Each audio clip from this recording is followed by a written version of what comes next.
So welcome to this webinar. This is Emotional Intelligence and Empathy. My name is Neil Wilkins and I'm going to be your host and presenter for this particular webinar. This one is actually episode or session 12 in our series supporting marketers and business developers and digital content producers, and in fact anyone in a communications role, to enhance and develop their careers both professionally but also personally. And for me, this is a really important topic. So I'm very pleased to welcome you onto the session here today.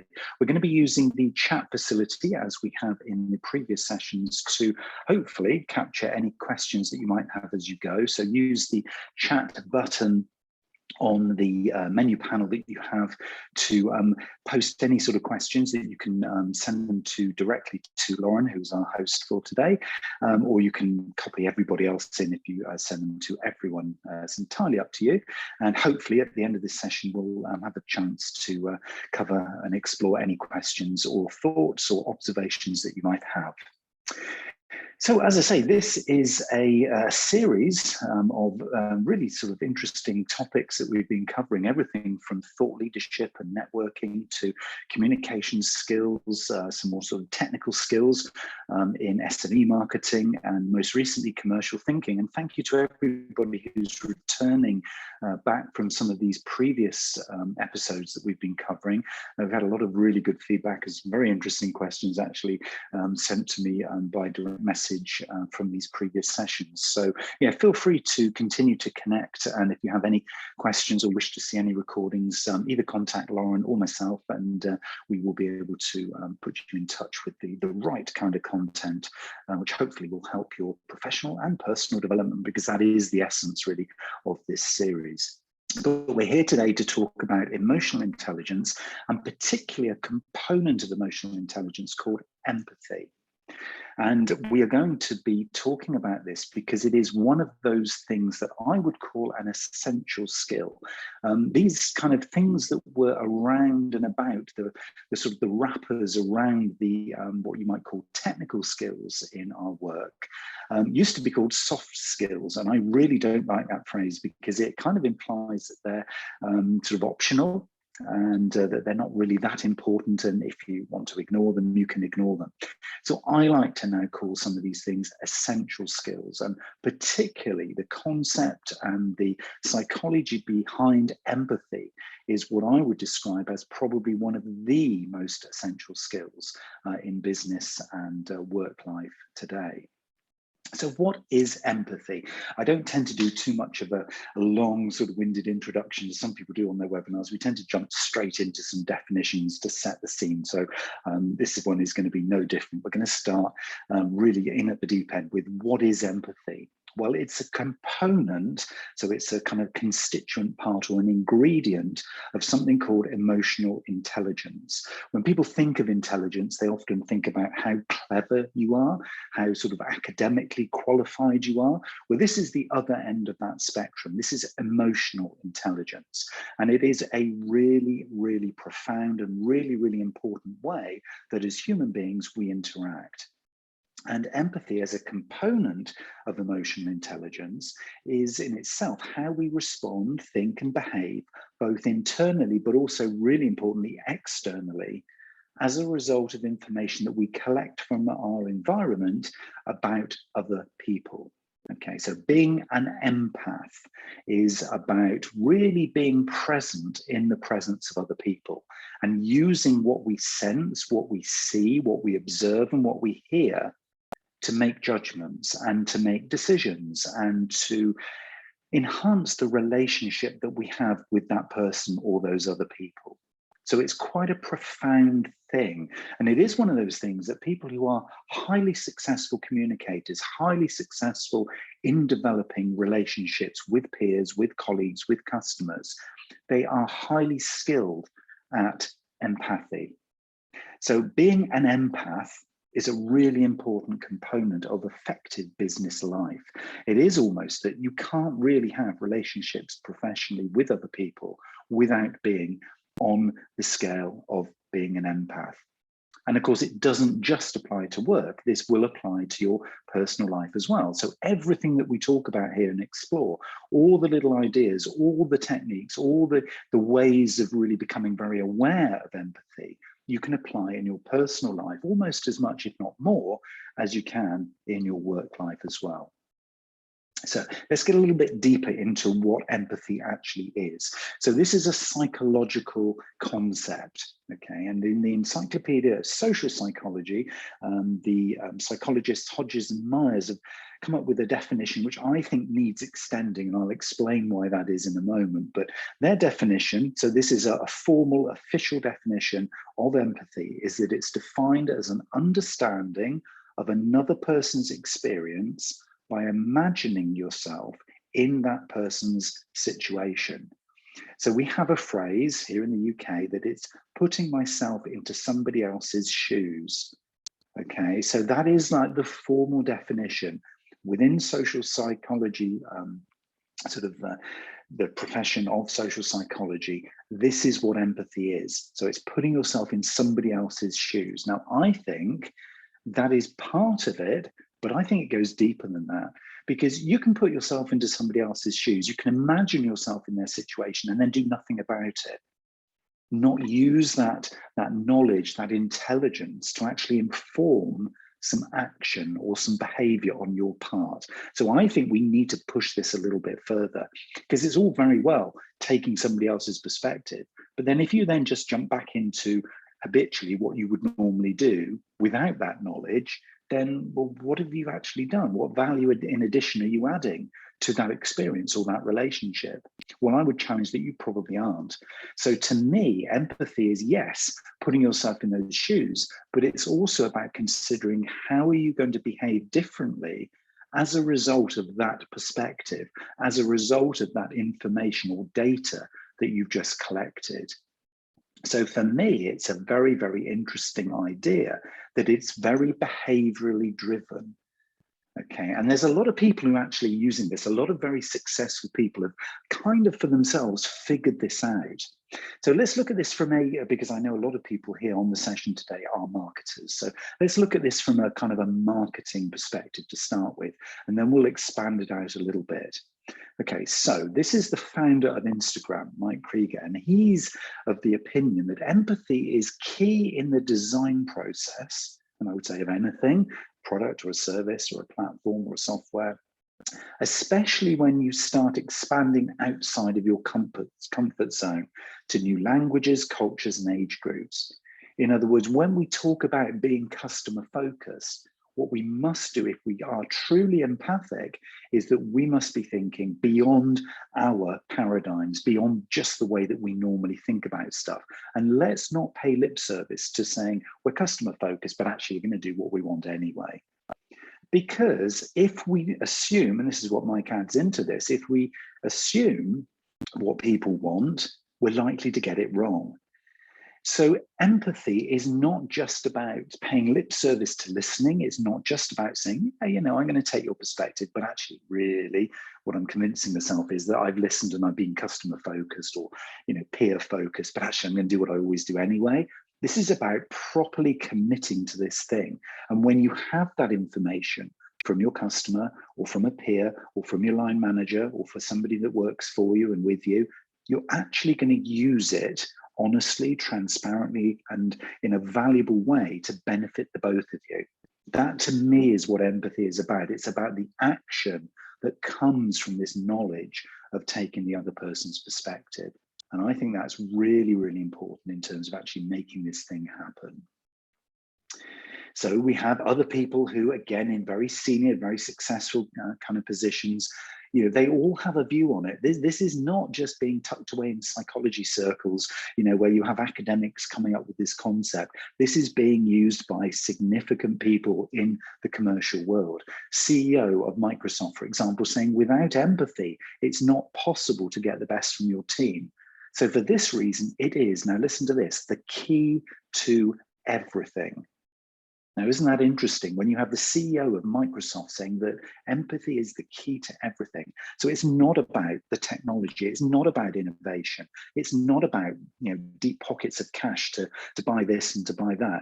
It's about it being the key to everything. So this whole idea of being a marketer, being a communicator, being a salesperson, being a leader, being an entrepreneur, if you're doing this without empathy, you're doing this, despite yourself being human. And so this is one of those wonderful sort of facets of being human. We have this potential to being an empath. Okay, so how are we going to do this? What are we going to use? If we think, okay, there might be something in this could be quite useful. Well, it allows us to really open up and be properly present.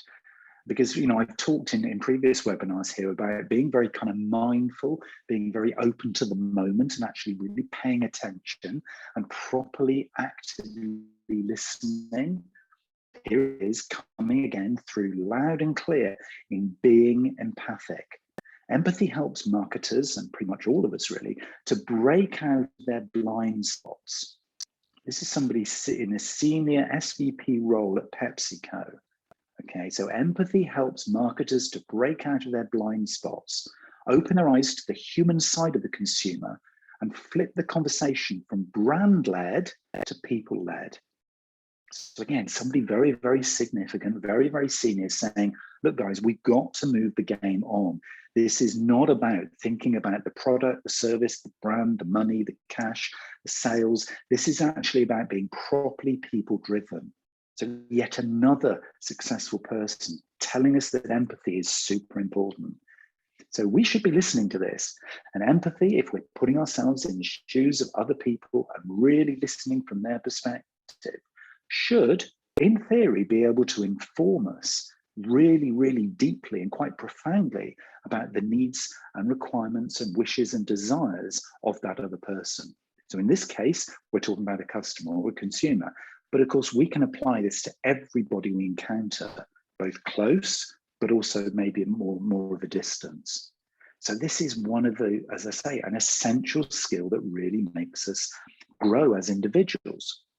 Now, I want to pick up on one of the words that we just saw in that quote, this whole idea of blind spots, because as human beings, from the day that we are born, and not only in work, but in our whole kind of natural living, we are creating habits. It's one of the ways that allows us to operate as human beings. It's one of those things that means we don't have to relearn everything at every moment. So we use our experience, we use our memories, and we create habits that allow us to fast track through our world.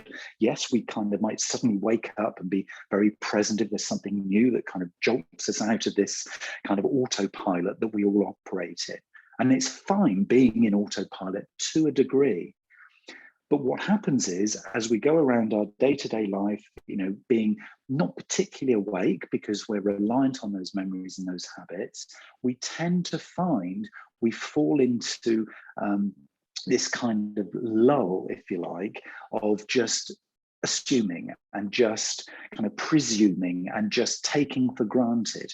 And what happens is that we find that there are significant blind spots because we're not paying attention. So we make assumptions, we draw analogies, we don't really truly listen. And there's a lovely model, again, it comes from psychology circles, called the Johari window.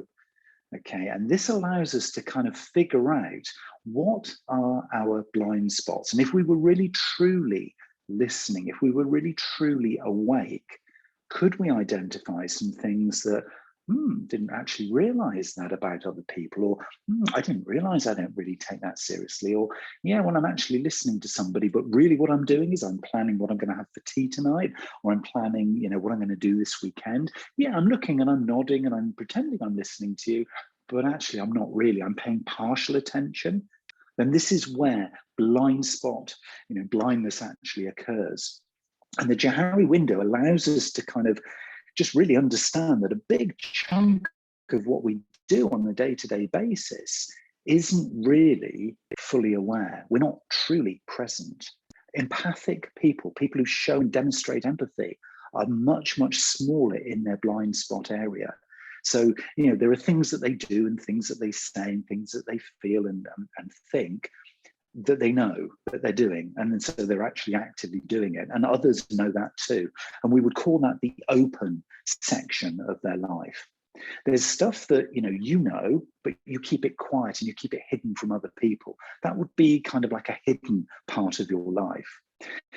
But there are other things, and again, this is where empaths score really well in their blind spots. They have very small blind spots because they're very, very open to receiving from others feedback. So there's other things that people observe about you that you're not really aware of because you're not truly listening. You're not truly taking on that information and interpreting that information from the world. You're just making assumptions and you're not really present and you're not really actively listening. So that is when you fall into this blind spot. And it is that kind of feeling that, what happened today? It was just another day like any other day. I didn't really learn anything. I didn't really see anything. And that's because you're not practicing empathy. The world can see it, but it's a blind spot to you. So the Johari window is just another little technique that allows us to identify that we all do it, but what we want to try and do is really be actively listening, really opening up so that we can understand that what other people see about us, we can start to pick up from the world around us. So it is about being present. It is about truly actively listening.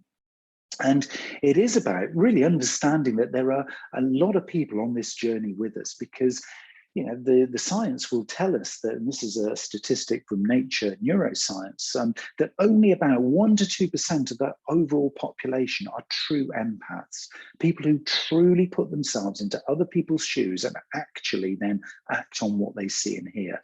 They actually absorb that feeling and that thought from the other person and they do something about it. So they're continually developing themselves because they are super sensitive to that interaction having with the other people. Most of us maybe are on a journey to being a little bit more like that. So we want to be open, we want to be helpful, we want to add value to those around us.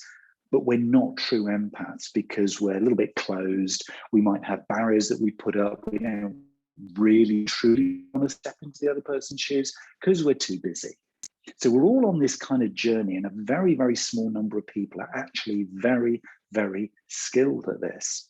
So it is, if you're an empath and you really are a true empath, you are significantly in the minority. And again, that is fine.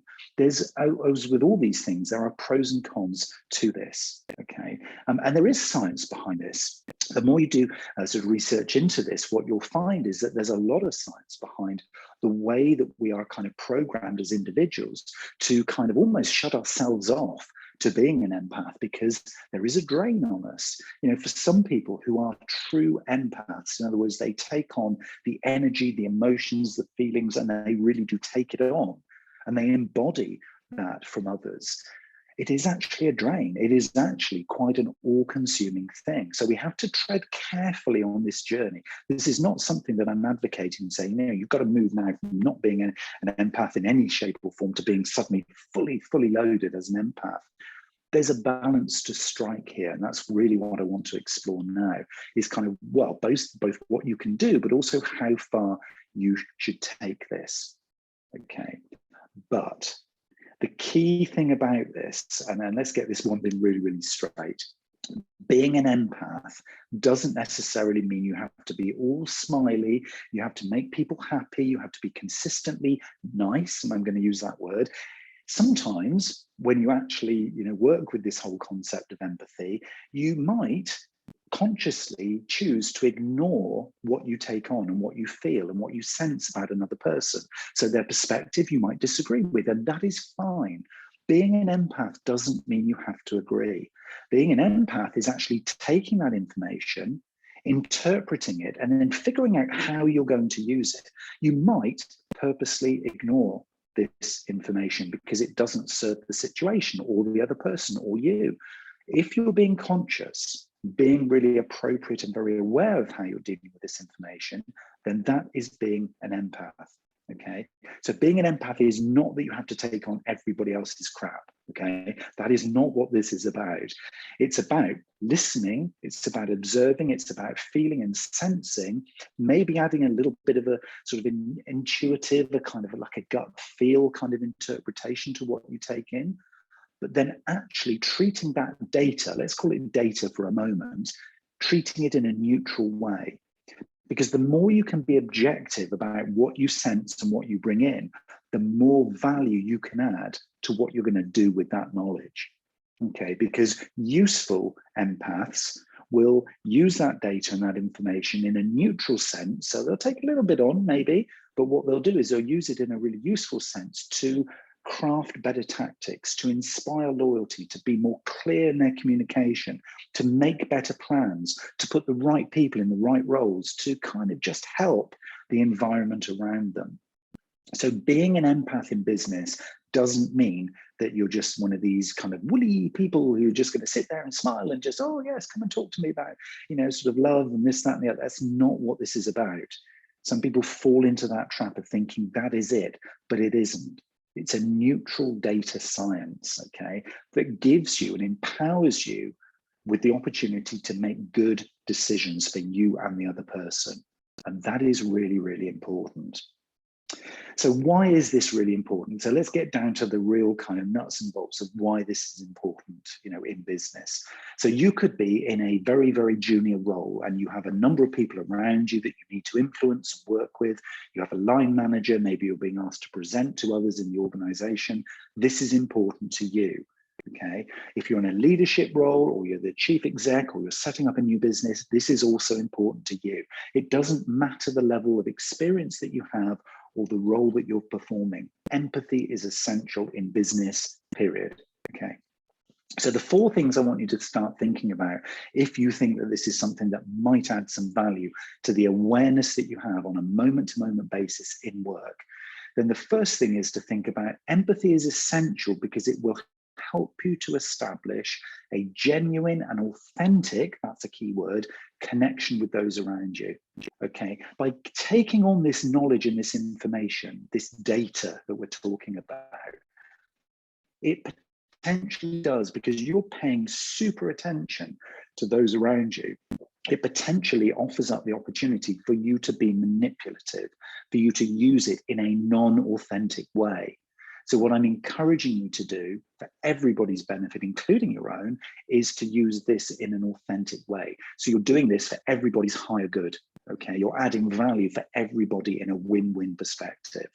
When we talked before about negotiation, it was all about the win-win, not as a compromise, but that genuinely everybody wins. Having good intention in empathy is essential for getting this right, because this is a powerful tool. Once you learn the art of being an empath and being more empathic than you are right now, you'll find that you have a power, okay? You have an energy, you have an opportunity to make choices. So I would strongly encourage you to make those choices for the greater good and for the good of you and those around you.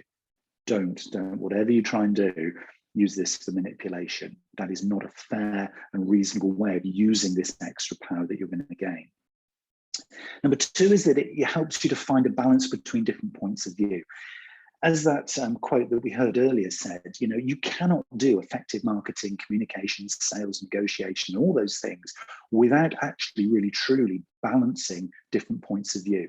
Because everybody in communication, in conversation, and in language is coming at things from a slightly different perspective. Nobody has had your life experience, okay? You are a unique being in this world of however many billion people on this planet. So everybody has a different point of view, even if it's very subtly different.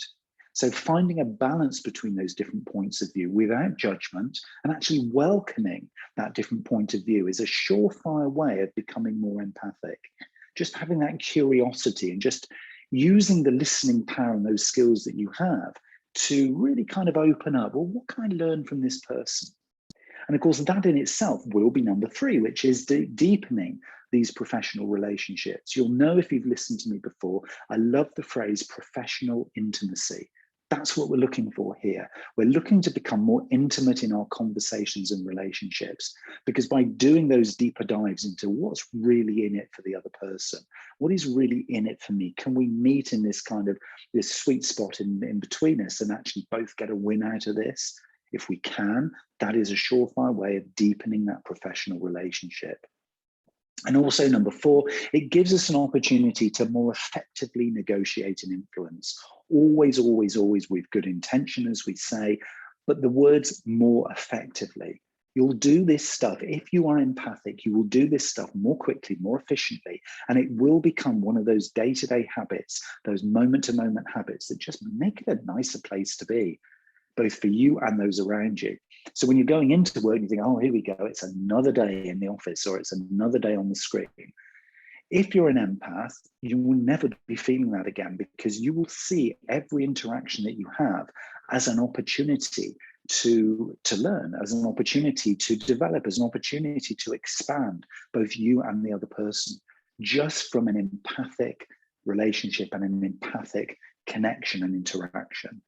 So it's really quite exciting. I mean, this is why I'm saying it's an essential skill, not a soft skill, because what it allows you to do is to take that negotiation, conversation, sales encounter to the next level. Gary V talks a lot about empathy, and when he talks about it in sales, and I'll just quote what he says here, he says that whether you're a salesperson, an operator, or a business person, if you can understand what the other person is thinking and what their goals are, and this is key, this is the key bit, you can reverse engineer those aims and map it back to your goals too. That knowledge sets you up to win. You'll both win. I love this quote. When I found this quote a few years ago, I just kept reading it because I thought, my God, that is everything when it comes to empathy. This whole idea of reverse engineering their aims and your aims, map the stuff that you hear from this other person, truly embody what they're experiencing, and think, how can I actually offer up what I've got to offer and try and match it with actually what the person is looking for? So it could be you're trying to help them solve a personal problem. Maybe it's something to do with their mental well-being that you're kind of having this conversation and you're looking for clues and tips and ideas to kind of share with them. Or maybe you're in a sales situation where you're trying to solve a problem with the product or service that you have to offer. It's about matching the two things together. It's really exciting. This is like pieces of the jigsaw puzzle. And of course, when we start to sort of play with this, what it does imply is that actually the big chunk of what we're doing here is about this listening. And I love the extension that Gary takes this on, and he expands on the quote by saying, I'm very aware that 99% of you reading this think that I'm a mouth, but I promise you that I'm an ear disguised as a mouth. So if you don't know Gary V, he is a very chatty, talkative human. And yet he's a great listener. He just processes, as an empath, he processes everything at lightning speed. So he is a mouth, but he's disguised his ear as a mouth. So in other words, he's constantly listening. He's constantly in this conversation. And he's reverse engineering what he hears back into something that's going to work for him, but also work for you as well. And so empathy is this kind of dance, if you like, between the information data that you're sensing from the other person, some of the stuff that you're bringing on, and then actually mirroring or matching that with what it is that you need or that you have to offer or the value that you can bring. So how? I guess at this point, you're probably sort of sat there listening to this thinking, okay, I get it, Neil, come on, tell me how I can actually start on this journey, because I think it might be quite important or something fun to play with. Right, so we've got 3 different types of empathy that we need to look at, okay? So there's cognitive empathy, emotional empathy, and compassionate empathy. And so these 3 levels or types of empathy, and they are levels because they're levels of intimacy, if you like, with this whole idea of empathy. They are quite different. So cognitive empathy is where that you're perceiving that you know how the other person feels and thinks. Okay, so most people, when they say, oh yeah, that person's really empathic, that's actually what they're describing, that somebody thinks that they know, or they perceive they know what the other person is feeling and thinking. And most marketers will be at that level. They'll be thinking, oh, I know my customer, I've developed this persona, and I kind of know what they think and feel. Okay, now I'm going to challenge that you don't really, at the cognitive level, you don't really, that's you thinking you know. At the emotional empathy level, this is the next level deeper. At the emotional empathy level, you are feeling the other person's emotions within you. Now think about that for a minute. So if you're a marketer and you think you know your customer, do you actually feel what it's like to use your product and service? Do you feel inside you, actually physically feel what it is to experience your brand, your product, your service, or you in an interaction? Because if you do, then you're practicing emotional empathy. So that is the next level deeper. It's fine being a cognitive empath. That is totally fine. I'm not saying there's anything right or wrong with these. It's just their levels of depth. Okay, and there's pros and cons to all of this. So at the second level, emotional empathy, you're not just thinking you know how the other person feels, you're actually taking on some of that emotion. Okay, so you're taking on some of their energy within you. And the third level, and this is really the quite profound one, is the compassionate empathy level, where you are feeling that you're driven to respond and actually act on the other person's feelings and behaviors. Okay, so this is where you really are taking it on and embodying the other person's emotions.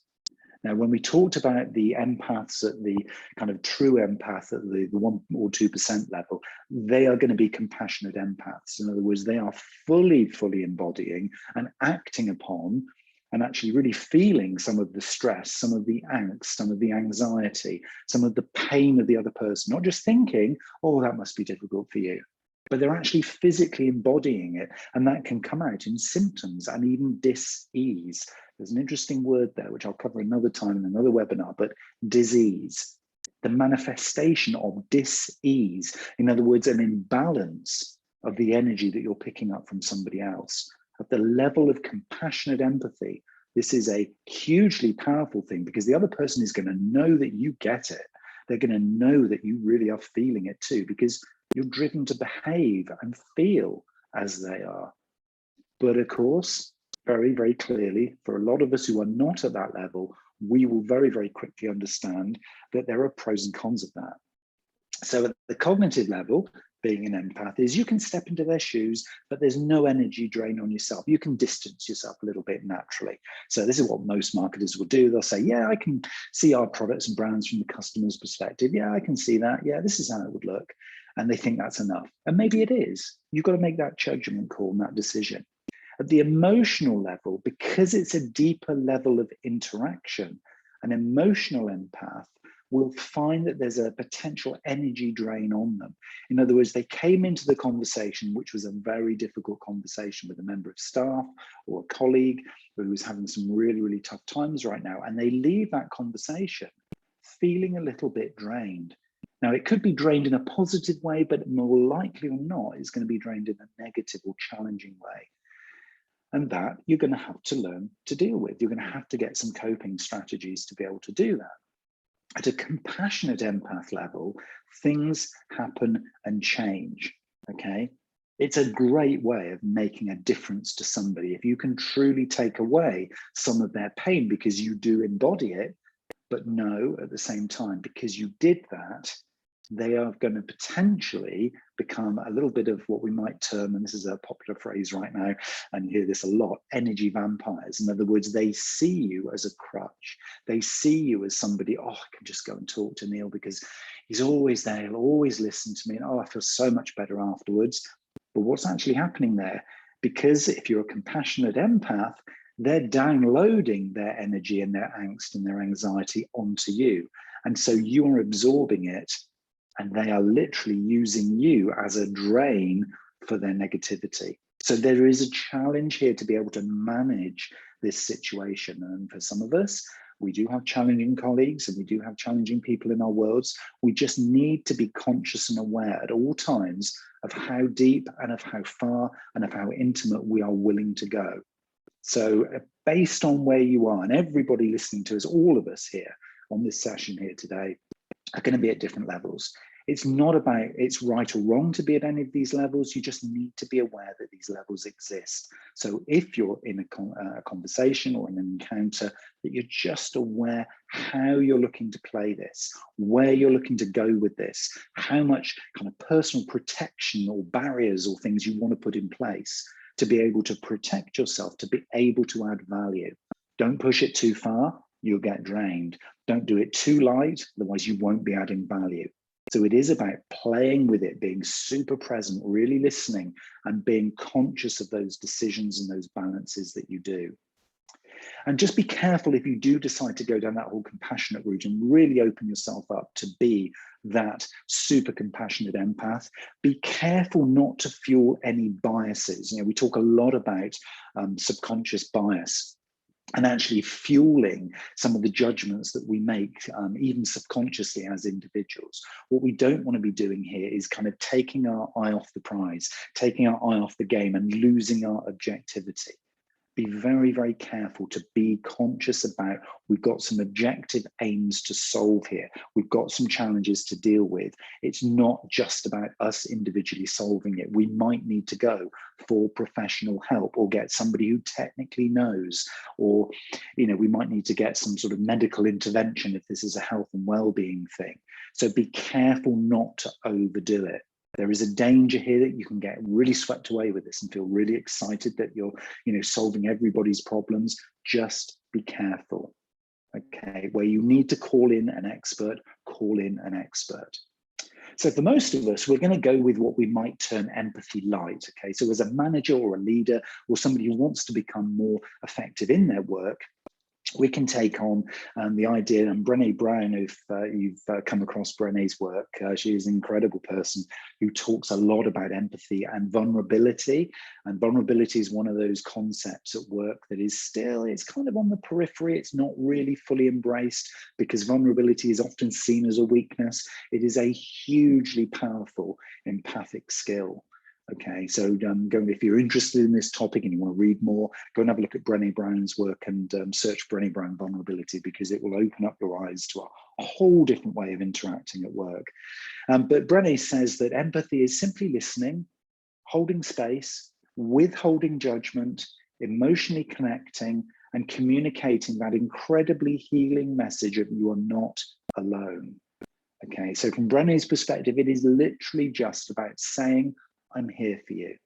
So empathy light is just about turning up, showing up, actively listening, holding the space, paying attention, not checking as you're in this deep conversation, checking your emails and quickly looking at the time as a sort of sneaky thing out the corner of your eye, just to sort of like, yeah, we've only got another 5 minutes here, guys, so I can't kind of, you know, spend a little bit longer, but, you know, tell me more, and then expect to get a good result. This is all about setting the boundaries effectively and letting the other person know they're not alone. So empathy light can be done in a light touch, but a hugely powerful and really, really consciously and profoundly effective way. So if you're interested in those kinds of techniques, have a little look at Brené's work, because it really is very, very powerful. So there are some little checklists here, things that we can sort of focus on. So active listening, I've mentioned this a few times. It is so, so important. Giving full attention. If you are going to do empathy light within work, and this is empathy deep as well as empathy light, is do give full attention. Do not be distracted.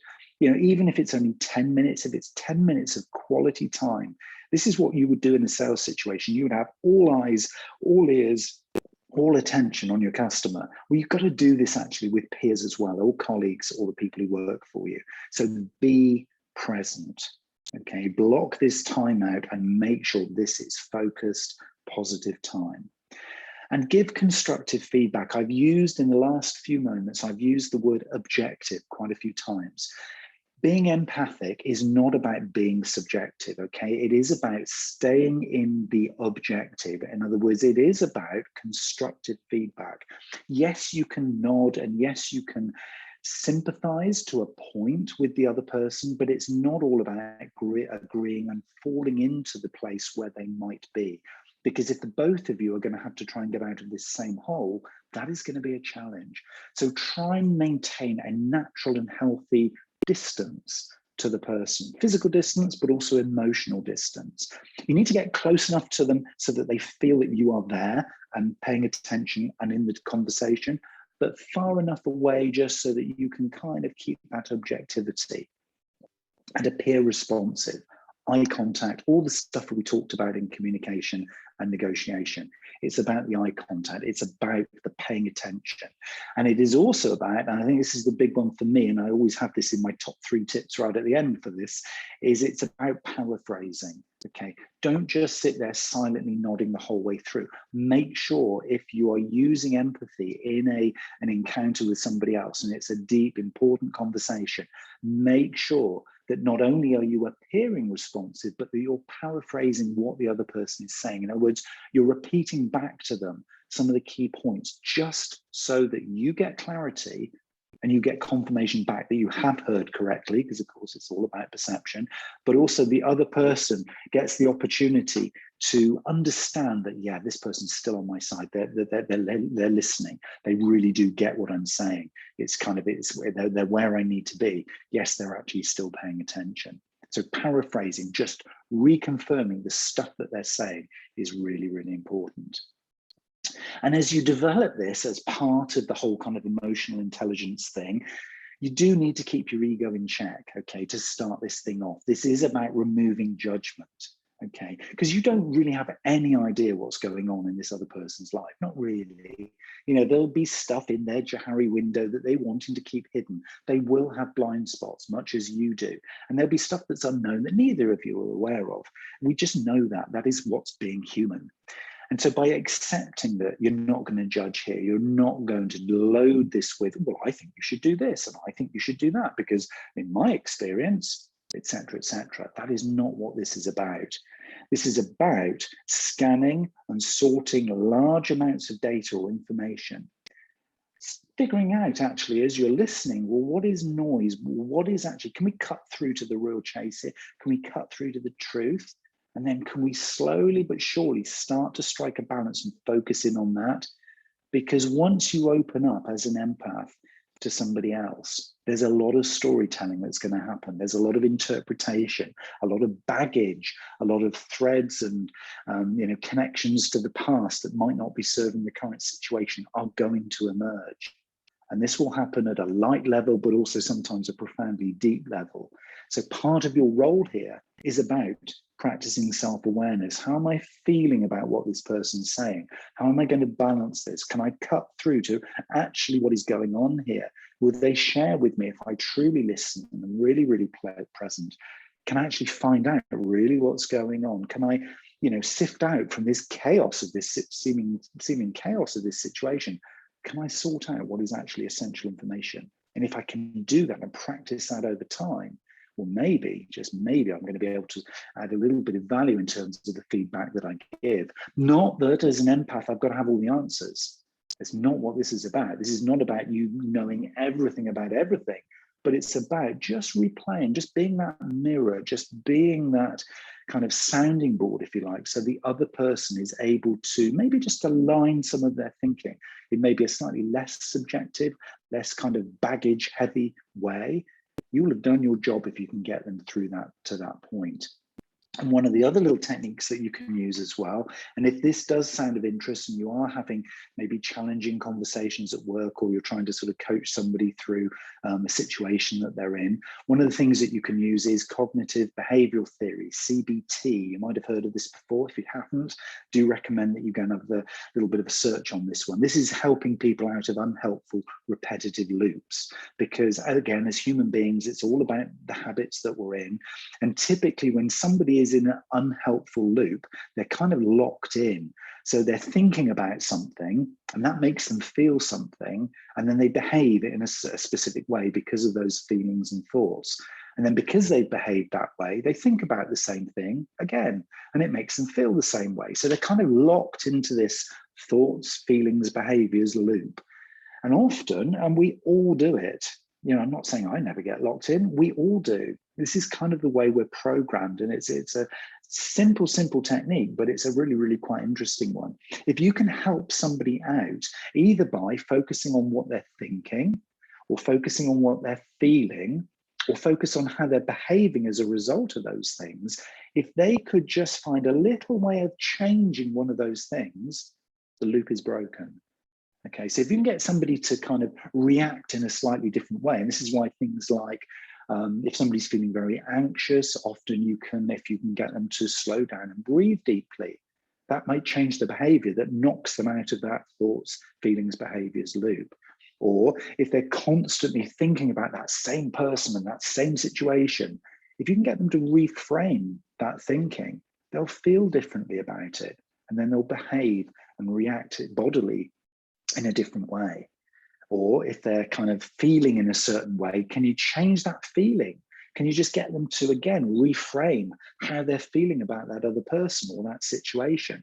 They'll think about it differently, and then they won't get that physical reaction. So CBT loop is a really interesting thing, and empaths just know this intuitively. They do this in a natural way, but for some of us who maybe aren't quite so empathic, this is a nice little tool that you can use to just knock people out of those repetitive behaviors that aren't serving them, and share the idea. You know, this isn't something that you just keep to yourself as an empath. Tell them what's going on, do a little bit of research, figure this loop out for yourself, and find some examples for yourself. Play with this. It's a really, really, really interesting science, and we all do it, and we all are doing it day in, day out. And once you realize that, this is one tool that really does help you to be very, very present as you go through some of these experiences. It's really quite an interesting one to play with. If you need more detail, seek medical professional help with this, because it won't be applicable to everything. So there may well be situations where it's getting a little bit too deep for you. Seek professional help. That is always the end answer here. So the answer really is, what we're saying here is, you can learn and develop your empathy skills. You know, being an empath is something you can teach. It is something you can develop as a habit. It isn't something that's necessarily always innate in you. I would say I've been developing over the last, say, 10 years, my sort of empathy skills. I'm a little bit better than I was. I was okay at it. I'm a pretty good active listener, just, you know, naturally. But I've got skills and stuff that I need to learn. You know, a lot of us are on a journey for this. And if you can view situations, you know, without getting too emotionally invested in them, you can stay a little bit objective.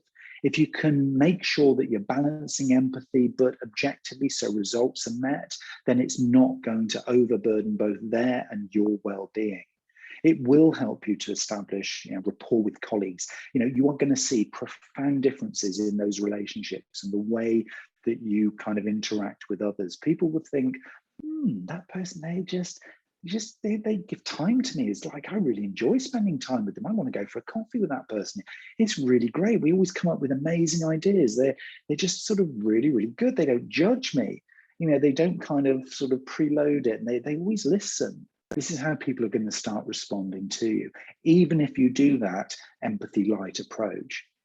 And as I said earlier, and this is the really, really important thing, with empathy, it doesn't mean you have to agree, okay? Validating other people's perspectives does not mean that you're agreeing with them. So you can always say, I hear what you're saying, I understand what you're saying, I can see it and feel it from your perspective.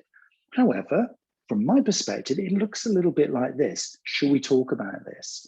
And they will know then, because you've kind of paraphrased their scenario and their situation. It's just opened up those connections, those neural links and those energy flows between the two of you to open up to some really great opportunities that otherwise literally would not have happened.